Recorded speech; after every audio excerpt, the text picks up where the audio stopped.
Hey, welcome back to the South Stands, a Buckeye football podcast by Ohio State fans for Ohio State fans. From the West Coast, I'm your host, Zach Moore. Today is Saturday, January 13th, 2024. Happy New Year, everyone.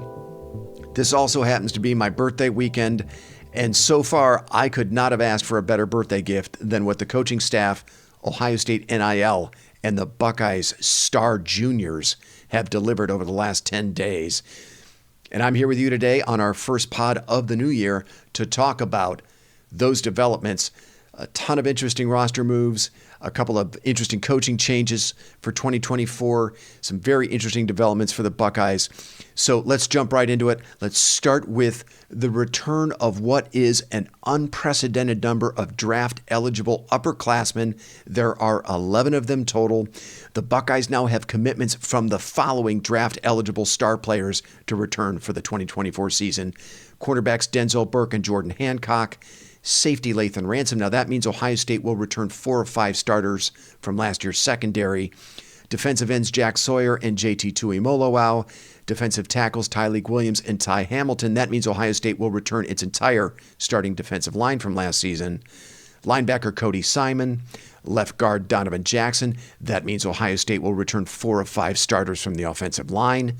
Wide receiver Emeka Egbuka. And finally, running back Travion Henderson.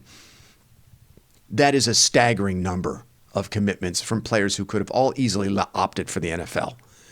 And it is a metric shit ton of returning experience, production, and talent that I don't think any other program in the country, outside of maybe Georgia, will be able to match this season. I don't know we've ever seen anything like this before in the modern era at Ohio State. I'm not sure we ever will again. The only thing that comes relatively close for me would be 2008, when James Laurinaitis, Marcus Freeman, Malcolm Jenkins, Alex Boone, Brian Robisky, and Brian Hartline all decided to come back for their senior seasons after back-to-back losses in the national championship game. Now look, the impact of the Ohio State NIL collectives, namely the 1870 Society and the Foundation, cannot be understated here, folks. They've been doing major fundraising work behind the scenes to help keep virtually every star player from the 2021 class in the fold for 2024. Marvin Harrison Jr. and Mike Hall Jr. are the only stars from the 2021 class to have opted for the NFL. I mean, that is just outstanding work from Ohio State NIL over the last 4 to 6 weeks. And, you know, we've been debating this in our text thread the last couple of days. I don't believe this is entirely about NIL money. I think you do have to credit Ryan Day for building a winning culture that all 11 of these players wanted to continue to be a part of. Because if any of them had their doubts about the direction of the program going into their final seasons of eligibility, they could have jumped into the portal and taken their wares to another contender. None of them did that. So kudos to Ryan Day and the Ohio State coaching staff for that. Now, as we know, in addition to all of those returning stars, Ohio State has also added 4 starter caliber offensive players from the transfer portal so far. Again, huge tip of the cap to both the coaching staff and the NIL collectives in this area as well. Let's start with quarterback Will Howard of Kansas State, who is now the presumptive starter for 2024, though he will have to compete for the position during the offseason. Now, in 4 seasons at Kansas State, Howard threw for 5,786 yards, 48 touchdowns, and 25 interceptions, including 10 last season. Howard has a career completion percentage of 58.8, but at 6'5", 240 pounds, it's what Howard can do with his legs that makes him so intriguing. Adjusted for sack yardage, Howard rushed for nearly 1,100 yards and 19 rushing touchdowns while at Kansas State. He was, for all intents and purposes, a 2-year starter for the Wildcats. He helped lead Kansas State to the 2022 Big 12 title. So there's a lot to like with Howard, though I do think he will need to level up as a passer to meet the standard that Ryan Day expects. Ideally, his completion percentage needs to be somewhere in between 65 and 70%. And Howard's going to have to take better care of the football. 10 interceptions last season. That's entirely too many. But the expectation seems to be there's still a fair amount of upside and untapped potential in Howard, that the weapons around him now at Ohio State should be able to draw him out. I think that's a reasonable expectation, especially now with an entire offseason for Ryan Day to tailor the offense to Howard's skill set. Now, so far, I think the most exciting and unexpected addition from the portal for the Buckeyes is running back Quinshon Judkins from Ole Miss. Now, we have Davison Igbinosun, Judkins' former teammate at Ole Miss, to thank for making the connection here. Judkins was a two-time first-team All-SEC selection and the 2022 SEC Freshman of the Year. In his 2 seasons at Ole Miss, Judkins ran for 2,725 yards and 31 touchdowns. He has a career per-carry average of 5 yards. It's very solid. He also has 37 career receptions for 281 yards and 3 touchdown catches. What I loved about Judkins was he announced his commitment to Ohio State as the confetti began falling in NRG Stadium, literally minutes after Michigan beat Washington for the national title on Monday. I thought that was an awesome flex by Judkins. Now, I'm not sure if this is a perfect comparison, but to me, Judkins looks a little bit like J.K. Dobbins, with maybe not quite as much wiggle, though maybe Judkins has a little bit more straight line speed than Dobbins. With Trey Henderson now committed for 2024, Ohio State will have the country's best 1-2 punch in the running attack. I don't think there's any doubt about it. I'm pretty certain Ohio State has never had 2 backs as productive and accomplished as Judkins and Henderson in the same backfield. Now, you can point to other Ohio State running tandems that were very productive or that went on to be stars in the NFL. However, in those instances, you usually had one player who was more experienced, was an upperclassman, was getting the lion's share of the carries, and the second back was the more junior, the two perhaps just starting his career at Ohio State and was playing more of a reserve role. This is the first time we've seen 2 backs as accomplished as Henderson and Judkins in the same backfield at Ohio State. I mean, we're talking about 2 first-team all-conference backs from college football's 2 preeminent leagues playing together in the same backfield. Judkins was a first-team All-SEC selection last year. Henderson was first-team All-Big Ten. I mean, that's just insane. And with Will Howard's ability as a runner from the quarterback position, I don't think Ohio State fans are going to have to sweat short yardage situations anymore. And I think it's also going to be interesting to see if Ohio State becomes a more run-oriented offense in 2024, given the additions of Judkins and Howard. That's going to depend largely on who Ryan Day hires as his offensive coordinator. More on that in a minute. It's also going to depend on how well the offensive line develops, which leads me to the next transfer portal addition for the Buckeyes. That's Alabama center Seth McLaughlin, who was the Tide's starting center last season. McLaughlin has 25 career starts under his belt at Alabama. Now, the last time we saw him in action, he was struggling with the shotgun snaps in the playoff semifinal loss to Michigan in the Rose Bowl. However, if you look at McLaughlin's PFF grades, he is still a clear upgrade over Carson Hinsman at center. McLaughlin's run blocking grade of 62.1 and pass blocking grade of 58.7 last season were significantly higher than Hinsman's. Hinsman finished 2023 with a run blocking grade of 54.8 and a pass blocking grade of 41.6. I mean, look, McLaughlin's pass blocking grade was 17 points better than Hinsman's. That's pretty significant. I think it's also worth noting that McLaughlin played alongside 2 new starters at guard and with a new starting quarterback last season. And in 2022, when he was playing with more experienced guards and a much more experienced quarterback in Bryce Young, McLaughlin's PFF grades for run blocking and pass blocking were much better. They were 72.2 and 75 respectively. And McLaughlin has a whole offseason now to work with Justin Fry on improving his shotgun snaps. Look, I think this is a pretty big get for the Buckeyes. McLaughlin is a day one starter for the Ohio State offensive line. He's a significant upgrade at center. That was the weak link, as we remember, on the offensive line last season. And if you think about it, you know, the rest of the starters weren't as bad, I think, as people thought. They graded in between the high 60s and mid 70s in run and pass blocking. Granted, that was down a notch from the 2022 season, but you know, I thought as a unit, the Ohio State offensive line held up pretty well last season when it mattered, both against Penn State and Michigan. I guess you could even throw Notre Dame into that mix as well. So I think with McLaughlin, the Ohio State offensive line has a chance to take a step forward in 2024. And I don't think it's out of the realm of possibility that the Buckeyes can add another offensive lineman for the portal, either now or when the portal reopens in the spring. Actually, I'm expecting that they will. I think it's an imperative, actually. Finally, The Buckeyes added a big-bodied tight end in Will Kazmarek from Ohio University. At 6'6", 256 pounds, Kazmarek is expected to give the Buckeyes a blocker from the tight end position they have probably not had since Luke Farrell. Kazmarek was a 2-year starter for the Bobcats, and I expect that's what he's going to be for the Buckeyes, both in 2024 and 2025. So if you combine what Ohio State has done with these 4 acquisitions from the portal, how well they've done at retaining their top juniors, and now with the incoming freshman class with immediate impact players like Jeremiah Smith and Edric Houston, who, by the way, are both early enrollees and will participate in spring drills, I think there is a very strong case for Ohio State to be a preseason number 1 when the AP and coaches polls are released in August. And, real quick on the transfer portal, by the way, with Nick Saban's retirement just announced this week, keep an eye on that Alabama roster.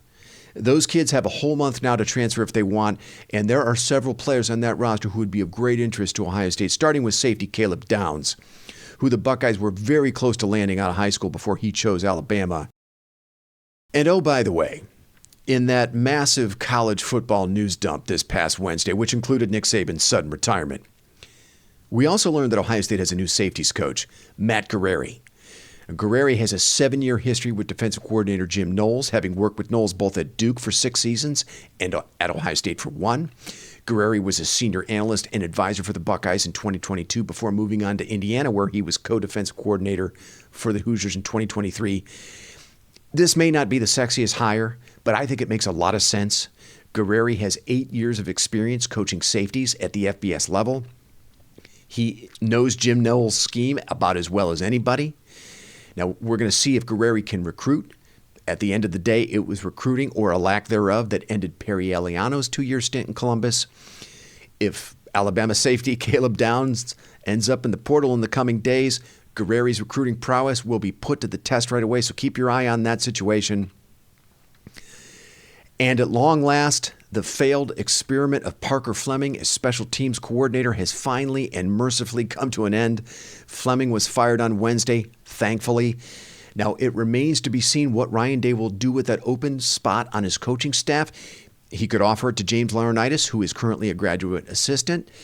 That spot could also be used on a young coach that could step in to be Larry Johnson's successor when Johnson eventually retires.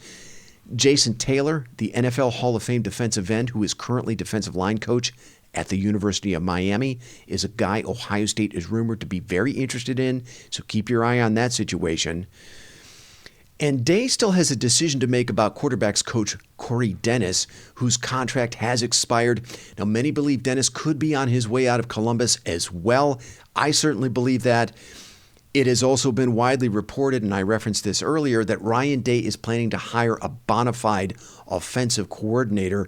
And at least one news outlet, Football Scoop, reported that the new coordinator will have a major say in the composition of the rest of the offensive coaching staff, with Brian Hartline being the only untouchable coach on that side of the staff. Now, we've been told Toledo head coach Jason Candle is a name to watch in the offensive coordinator search. Also, Akron head coach Joe Moorhead, who was a very successful offensive coordinator at Penn State and Oregon, is another name to watch. Joe Brady, who was the passing game coordinator at LSU when Joe Burrow won the Heisman and national title there, is another name to watch. Brady is currently the interim offensive coordinator for the Buffalo Bills. Finally, Liam Cohen, who is currently the University of Kentucky offensive coordinator and quarterbacks coach, is another name Ohio State is rumored to have interest in. So suffice to say, there appear to be plenty of great options out there for Ryan Day. I'm just thrilled he's finally doing this. He's finally, going to hire offensive coordinator. We've been talking about the need for Day to be more of a CEO for this program. That is the next evolution for him as a head coach. It appears he's finally ready to do that, and I think it's going to pay big dividends in 2024, provided he makes the right choice. All right. Let's spend a few minutes talking about expectations for the 2024 season in light of all this roster activity and coaching changes. Now, I understand there's still going to be more changes to come, but it's never too early to talk expectations for Ohio State football. I mean, that's what we do here on this podcast. So let's start with the defense. The Buckeyes will return 8 of their top 11 in snaps played from a 2023 unit that finished number 3 nationally in total defense, number 3 in defensive yards per play, number 1 in pass defense, number 2 in scoring defense, number 2 in stop rate, and 5th nationally in opponent third down conversion percentage. And not included in the 8 of 11 returning players that led the team in snaps last season are Ty Hamilton, who was actually a starter, and Cody Simon, who, as we know, has played a lot of football these last 3 seasons. I mean, at this stage, Simon is, for all intents and purposes, a returning starter. So Ohio State is returning the equivalent of 10 starters on defense in 2024. Now, the mission this offseason for Jim Knowles is to find a way to create more havoc plays. As good as the Ohio State defense was last season, they were only 60th nationally in sacks, 65th in tackles for loss, and they were all the way down at 124th in takeaways. Ohio State only forced 11 turnovers last season. Meanwhile, their Big Ten peers, Michigan and Penn State, forced more than twice as many, while also ranking in the top 5 in many of the same defensive stats as Ohio State. But I'm pretty confident with his entire starting defensive line back and 4 of 5 starters in the secondary returning, I'm confident Jim Knowles can find a way to generate more of those havoc plays. And I think Ohio State has a chance to be not only the best defense in the country in 2024, but one of the best Buckeye defenses of all time. That is not hyperbole. It is going to be so much fun to watch. Now, on offense, there's nearly the same potential for greatness in 2024, though it's not quite as certain. We know that Travion Henderson and Quinshon Judkins will make a devastating 1-2 punch in the run game. Perhaps the best running back duo we've ever seen at Ohio State. And they'll be running behind an offensive line returning 4 or 5 starters, which has also just added a player in Seth McLaughlin. I just mentioned it, with 25 career starts as a center for Alabama. And with the addition of McLaughlin, I think it's reasonable to expect a step forward for the offensive line in 2024. But I think Justin Fry still needs to add another impact player from the portal before the fall to help get that offensive line play closer to the Ohio State standard. Fry also has some talented pieces in Tegra Shabola and Luke Montgomery. He can still move around the chessboard, but I expect Ohio State will bring in at least one more starter caliber offensive lineman before their work in the portal is done. That unit is not yet at a championship level, and it remains a pretty big question for 2024. Now, I think getting Emeka Egbuka back to lead a receiver room as talented as any in the country, but probably as green as any as well, is pretty huge.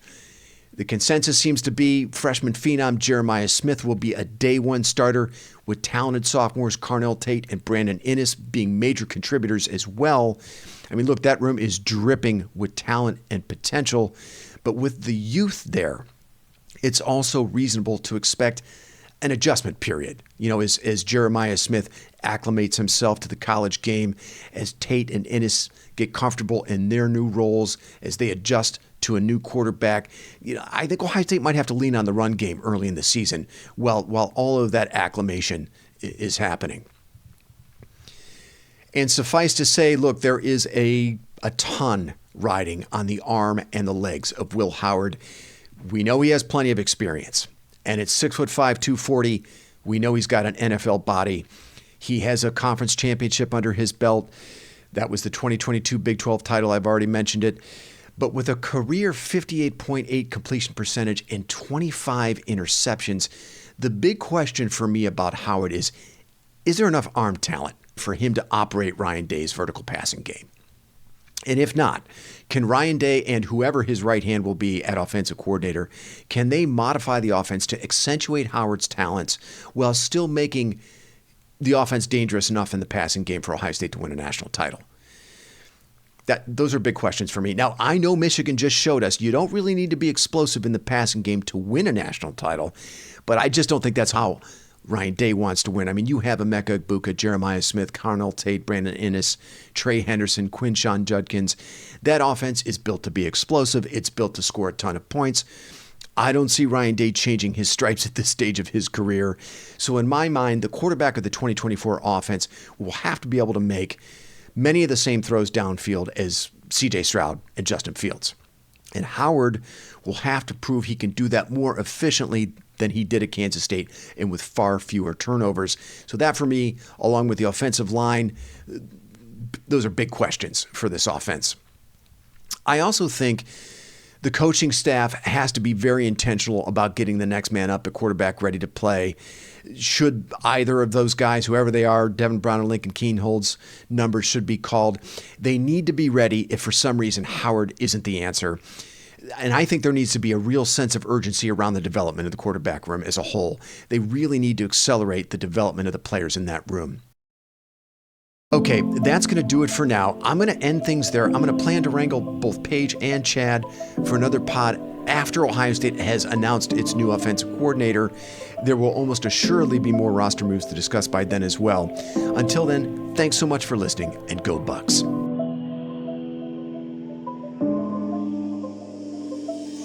You've been listening to the South Stands, a Buckeye football podcast. You can follow us on Twitter, Instagram, and Facebook, and visit our website at southstandsosu.com.